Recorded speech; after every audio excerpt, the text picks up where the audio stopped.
નમસ્કાર. દિવસભરના તાજા સમાચારોમાં તમારું સ્વાગત છે. તમારી સાથે હું છું પિનલગીરી ગોસ્વામી. સમાચારો વિસ્તારથી જાણીએ એ પહેલા મહત્વના સમાચારો ઉપર એક નજર.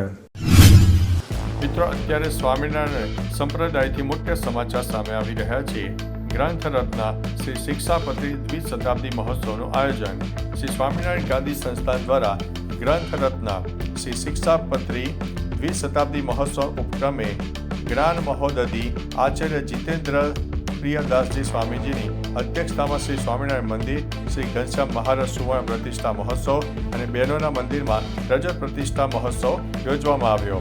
ચતુર્દિવસે 5 ગજરાજ ઉપર શિક્ષાપત્રી સાથે 3 કિલોમીટર લાંબી ભવ્ય શિક્ષાપત્રી વિજય યાત્રા કાઢવામાં આવી હતી.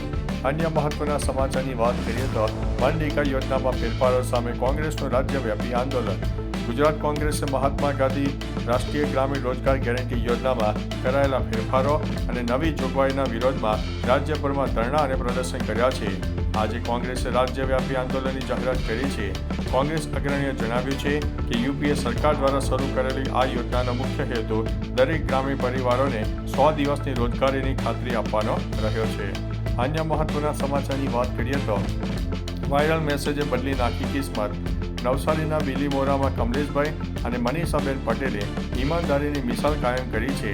રસ્તા પરથી મળેલું 2.50 લાખની કિંમતના સોનાના ઘરેણા આ દંપતીએ સોશિયલ મીડિયા પર પોલીસનો મેસેજ વાંચીને મૂળ માલિક રમેશભાઈને પરત કર્યું હતું. કોઈ પણ લાલચ વગર પોલીસ સ્ટેશન પહોંચીને ઘરેણા પરત સોંપતા બીલીમોરા પોલીસે દંપતીની કામગીરીને બિરદાવી હતી. આ ઘટનાએ સાબિત કર્યું છે કે આજના ડિજિટલ યુગમાં પણ માનવતા અને નૈતિકતા જીવંત છે. અન્ય મહત્વના સમાચારની વાત કરીએ તો કચ્છના નાના રણમાં પારો 13 ડિગ્રીને પાર. કચ્છના નાના રણમાં તાપમાન 13 ડિગ્રી સેલ્સિયસની અંદર પહોંચી ગયું છે, જેના કારણે મીઠું પકવતા અગરિયાઓ ઠંડીમાં ઠૂંઠવાઈ રહ્યા છે. રાત દિવસ 24 કલાક પાણીમાં રહીને કામ કરતા આ લોકોની હાલત અત્યંત દયનીય બની છે. રણકાંઠાના આશરે 3000 અગરિયા પરિવારો ઓક્ટોબરથી મે મહિના સુધીમાં 8 મહિનાની કડકડતી ઠંડી અને ધોકધમકા તાપમાનમાં મીઠું પકવવાનું આકરું કામ કરે છે. અન્ય મહત્વના સમાચારની વાત કરીએ તો 40,000 વર્ષ બાદ ખુલ્યો ગુફાનો દરવાજો. પુરાતત્વવિદોએ જિબ્રાલ્ટરમાં આવેલી 40,000 વર્ષ જૂની એક ગુફા શોધી કાઢી છે. આ શોધ ખાસ એટલા માટે છે કે વિશ્વના છેલ્લા નેન્ડરથલ માનવોના જીવનના રહસ્યો ખોલે છે. ગુફામાંથી હાયના, લિંક્સ અને ગીધ જેવા પ્રાણીઓના અવશેષો અને દિવાલો પર પ્રાણીઓના પંજાના નિશાન અને દરિયાઈ જીવ વહેલકના સેલ પણ મળી આવ્યા છે, જે સૂચવે છે કે નેન્ડરથલ લોકો ખોરાક તરીકે તેનો ઉપયોગ કરતા હતા.